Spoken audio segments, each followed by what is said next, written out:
Hello and welcome to another video. Today I'll be unboxing some more stuff from Temu. I've put everything down here already. I've opened everything up out of the package and just thrown it in one big pile. As you can see, there's a lot of, mostly tech stuff. The first item, I've already unpacked it, and it is this desk mat. It's like a felt desk mat. It feels a bit plasticky. I've put everything on top of it. I've tried it out as well. It's smaller than I expected. It's 90 centimeters wide, 40 centimeters tall, which is what it advertised, but it just looks smaller in person. It would take up a large portion of the desk. I obviously can't show you because the camera is fixed at the moment. It seems pretty cheap, the material, and it doesn't have anything to grip onto the table. It slides around quite easily. Let's move on from that. Just a packet of resistors, 600 resistors. I think it's 30 different sizes or resistances. 3 standard, just through-hole resistors in a bag. We've got some transistors, 2N2222. This I think I got 10, 10 pieces. Let's take some of them out.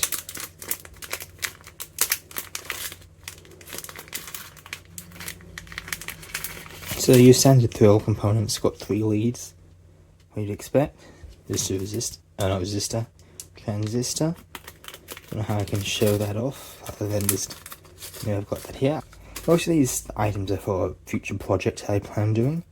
That's why I've got a bunch of electronic stuff. I've got some breadboards or perf board. Just these ones don't have any pads or any contacts that connect points. It's just put through-hole components through, and I can wire these up with some actual wire. I do have some wire here somewhere. I probably should have gotten a thinner spool of wire rather than. Let's see, is it? Here it is. I got this wire, which is, I think it's 3 meters total of a single stranded wire. So it's only one core, so it's easier to thread through a whole bend and all that sort of stuff. Whereas if you get one with a bunch of braided wires, that can be hard to get into the hole and that sort of stuff. So I've got this. Next I've got some flux, just to help with some soldering.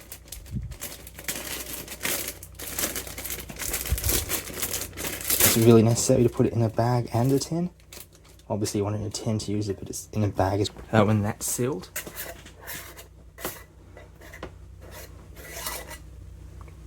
If you have a look at the top of it, you'll see what it's like.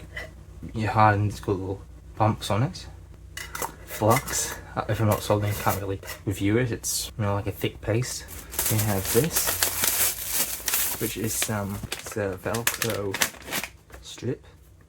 I've gotten a few things from this brand Tuki from AliExpress before, some USB-C cables, because they were really cheap at the time. This is the same brand, except obviously it's not a cable, it's cable tie that you can put around cables, keep them together, so they're all bunched up together in a box. Hopefully that should help with some storage. Here I've got, it's a sample cable. This is a headphone jack on one end to some RCA jacks. And I'm not going to cut this up now, I'll cut it up later, but you can just wrap it around. It keeps all the cables together. That way everything can pack away nicely, you don't have to be entangled. So I might do like a video of just going through and sorting all my cables out. So that seems like it's good. It's 5 meters, only about $3.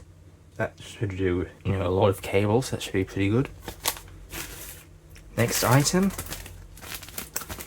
Blue. These are some more wire cutters. Obviously good for cutting wires. These are quite cheap ones. You could get these in like 1, 3 and 10 packs, I think, but these are quite cheap, so they're probably likely to break. But I don't plan on doing too much stuff that will require them, so it should be fine.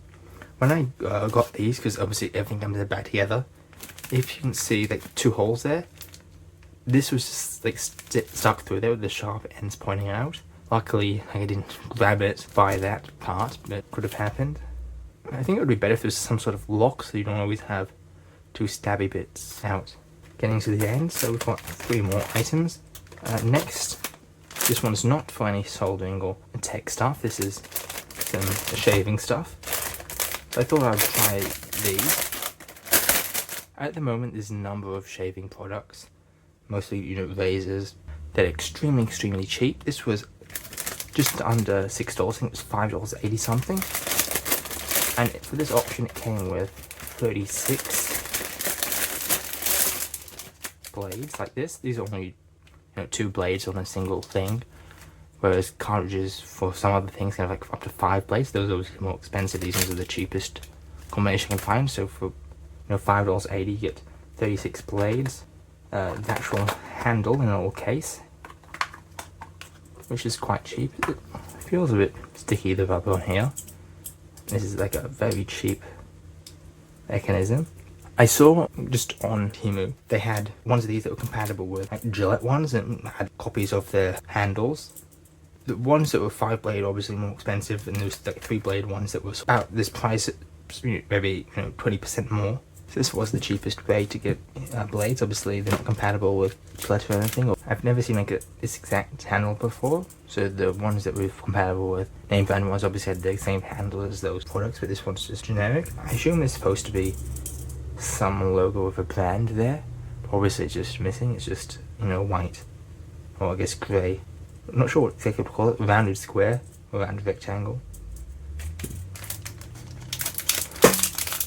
Let's open these ones. They're wrapped in plastic. There's 2 things of 3 in each of these.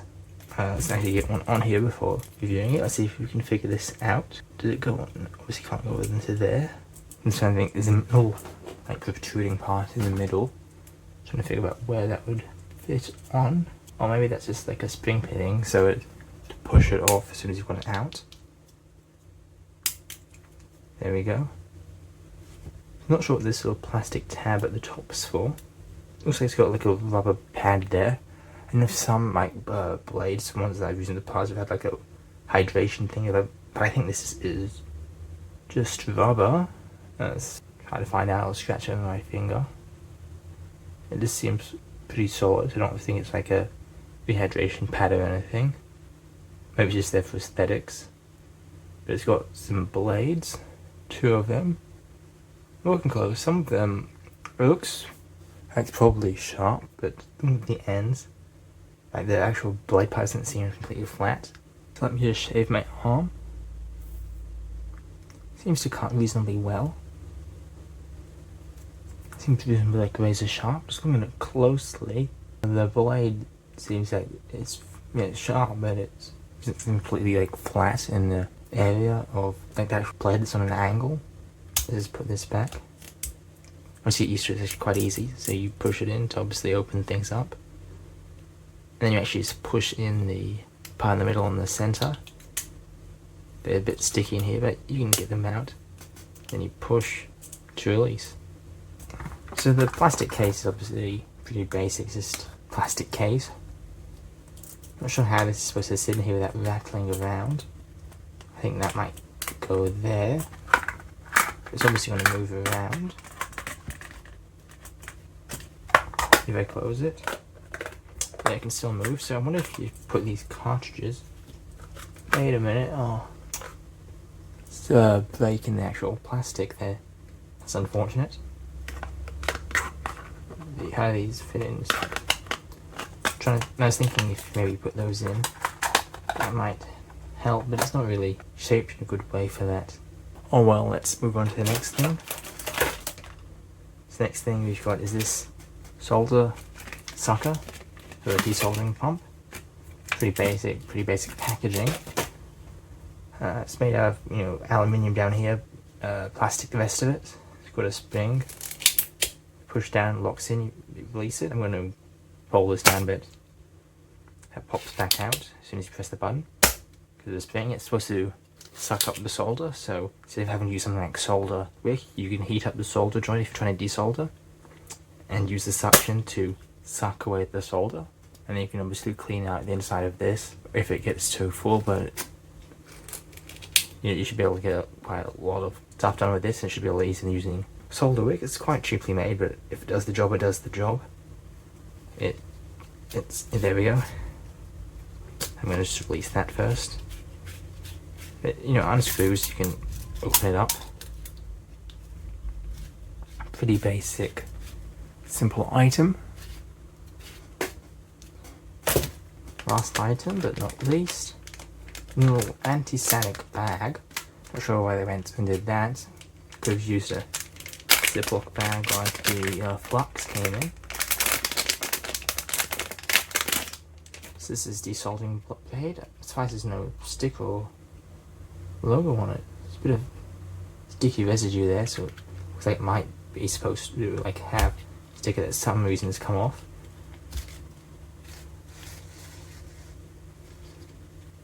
That was wound up quite tight.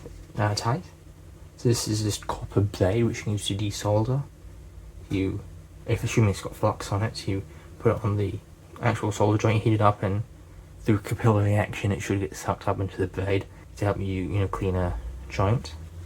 That's if the solder pump doesn't work, or make it more convenient to do it this way. If it's got no flux, if I've also got that flux, I could always try putting flux on it. I think this said it had flux in it. Let's push this back down. Actually, let's leave a little piece out. Actually, I'm just trying to figure out how to close this now without like destroying all the blade. There we go, and then you should be able to like pull it out as needed. So that should be good. So that's it for this video. If you like the video, comment down below your thoughts and these future videos, and subscribe so you can see videos like this in the future.